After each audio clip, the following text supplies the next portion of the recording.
But Savitri की अमावस्या के दिन सौभाग्यवती नारियां अखंड सौभाग्य के लिए सूचक वस्तुओं का जो दान करता है वो जीवन में कभी विधवा नहीं होता। महाराज वो 8 वस्तुएं बताई हैं। पहला कुमकुम,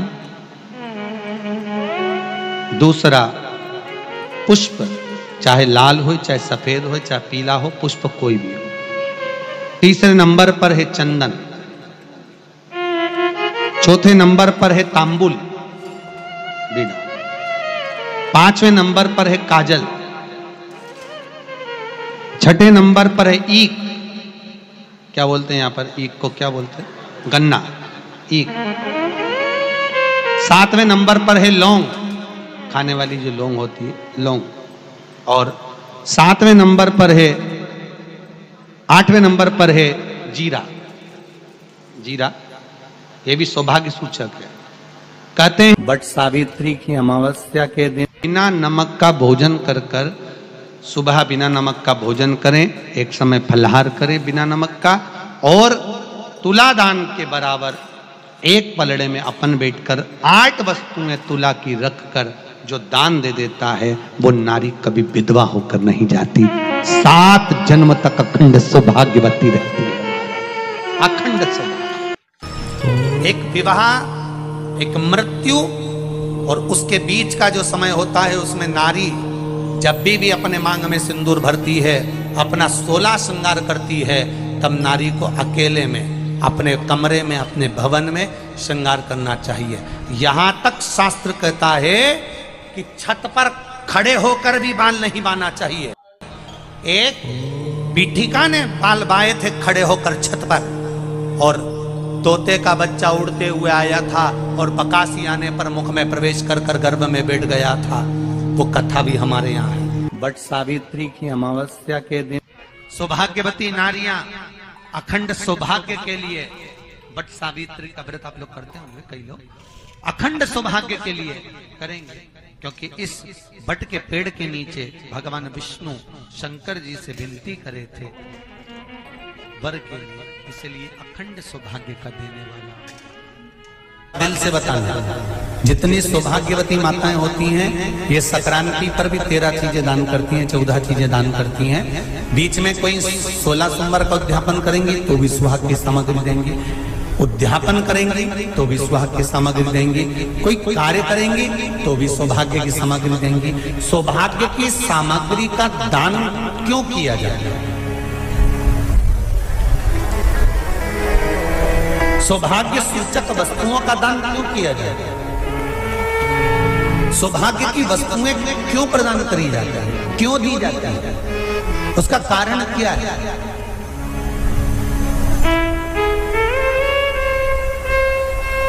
क्यों देते हैं? महाराज,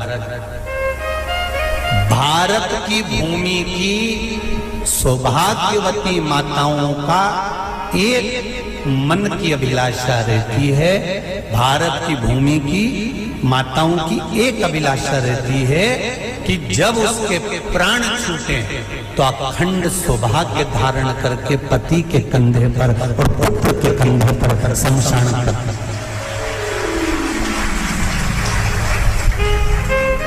ये भारत की भूमि की माताओं की सोच है, उनके मन का संकल्प, उनके मन का भाव।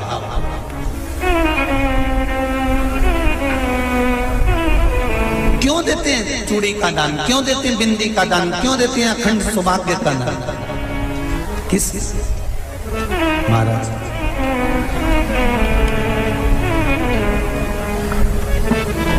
मेरे हाथों में भर भर के चूड़ी रहे, मेरे हाथों में भर भर के चूड़ी, और मैया कोई कामना मेरे मस्तक पे चमकती चूनर रहे, मेरे मस्तक पे चमकती चूनर रहे, और मैया कोई कामना मेरी मांगों में भर भर के सिंदूर रहे, मेरी मांगों में भर भर के सिंदूर रहे, और मैया कोई कामना नहीं, मेरे पाँव में बिछुड़ी का जोड़ा रहे। एक बिछुड़ी नहीं, कितनी? 2, 3, 4, 5, एक एक पाँव में जोड़े से बिछुड़ी होना चाहिए, केवल एक नहीं, सिंगल नहीं। वो तो आजकल का फैशन हो गया महाराज, जो केवल एक बिछुड़ी धारण कर लो उसी में फैशन दिखे। शिव महापुराण की कथा कहती है, जब बेटी को विदा करा जाता है और पहली बार बेटी के पांव में जब बिछुड़ी डाली जाती है, तो वो बिछुड़ी भी अलग अलग नहीं होती, उस बिछुड़ी के जोड़ को चेन से एक दूसरे से बंधा हुआ होता। बोलो सही है कि गलत है?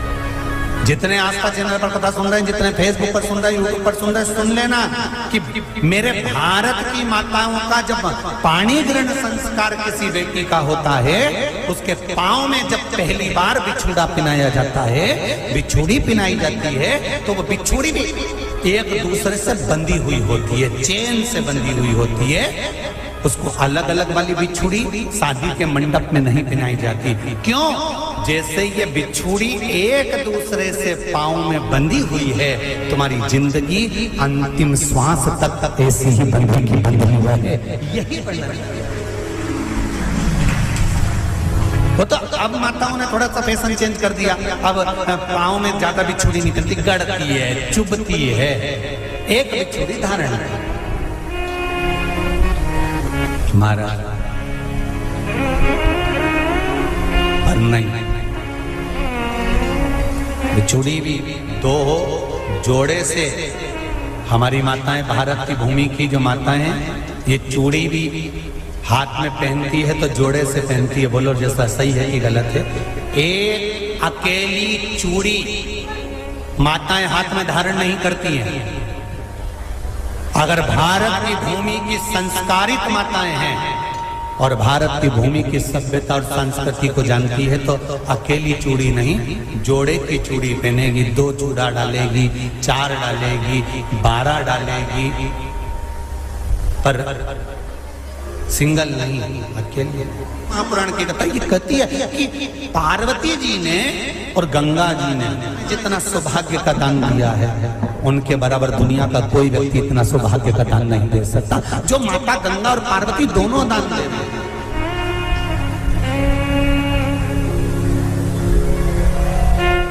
प्रतिदिन दे रहे हैं। और अब तो फैशन आ गया, तुम लोगों जो सौभाग्य का दान देते हो प्लास्टिक की डलिया में देते हो, पर एक एक पुराण को उठा कर देख लेना, एक एक उद्यापन को उठा कर देख लेना। जितनी तुम कथा तुम्हारे घर में छोटी छोटी कथाओं की पोथियां पढ़ी हो, उनको उठा कर देख लेना। उसमें नहीं लिखा कि प्लास्टिक की डलिया में सौभाग्य की वस्तु का दान दिया जाता है। उसमें लिखा है बांस की पिटारी में, बांस की डलिया में सौभाग्य की वस्तुओं का दान दिया जाए। क्यों? क्योंकि बांस वंश की वृद्धि करता है, बांस सौभाग्य की वृद्धि करता है, और बांस अखंड सौभाग्य। जैसे बांस का पौधा बढ़ते चले जाता है, बढ़ते चले जाता है, उसी तरह बांस की डलिया में जब दान दिया जाता है, बांस की टोकनी में जब दान दिया जाता है, तो ये भाव रखा जाता है कि तुम्हारा सौभाग्य ऐसे ही बढ़ता रहे। पर अब थोड़ा सा फैशन चेंज हो गया, तो प्लास्टिक की डलिया, पर प्लास्टिक की नहीं। बहुत ध्यान देना जरा, शिव महापुराण की कथा चल रही है। संपूर्ण देशवासियों की मेरी माताओं से निवेदन है, मेरे इन भाइयों से निवेदन है, उसको जरा ध्यान से सुनना। व्रत पढ़ते हैं, ये किसी दूसरे के नहीं है। तीज का व्रत माता पार्वती का, छठ का व्रत माता पार्वती का, चतुर्थी का व्रत माता पार्वती का, ये सारे व्रतों की शुरुआत गंगा और पार्वती ने अपने बल से। माता सिंदूर भर रही हैं, मांग में सिंदूरा भरा जा रहा है, मांग में कंकु भरा जा रहा है, मांग में सिंदूर भरा जा रहा है, और वो सिंदूर नाक पर गिरता है। वो सिंदूर नासिका पर गिर गया तो कहते हैं कि कोई काल आने वाला था पति के ऊपर, वो काल टल गया और नाक पर सिंदूर आया तो नारी का सौभाग्य और अखंड हो गया। ये शास्त्र कहता है। और सिंदूर भरते समय वही सिंदूर अगर भूमि पर गिर गया तो अब देखिए जरा, देवी भागवत को उठाकर पढ़िएगा। वो सिंदूर जो मांग में भरा जा रहा है और नाक पर गिर गया तो शुभ होगा, पति की उम्र बढ़ाएगा, घर में बच्चों का विवाह होने वाला होगा, कोई अच्छी सूचना आने वाली होगी। मांग में भरने वाला सिंदूर नाक पर आकर गिरता है तो कोई सूचना अच्छी मिलने वाली होती है, कोई बंधन कटने वाला होता है, कुछ अच्छा हमारे परिवार में होने वाला होता है, पति की उम्र बढ़ने वाली होती है, कोई रोग आने वाला था वो कट रहा होता है। और वही सिंदूर अगर भूमि पर मांग में भरते समय गिर जाता है तो समझ लो कि कुछ ना कुछ ऐसा काम होने वाला है कि मेरी आंख में आंसू आएंगे, वो निश्चित है। बट सावित्री की अमावस्या के दिन सौभाग्यवती नारियां अखंड सौभाग्य के लिए सूचक वस्तुओं का जो दान करता है वो जीवन में कभी विधवा नहीं होता। महाराज वो 8 वस्तुएं बताई हैं। पहला कुमकुम, दूसरा पुष्प, चाहे लाल हो चाहे सफेद हो चाहे पीला हो, पुष्प कोई भी।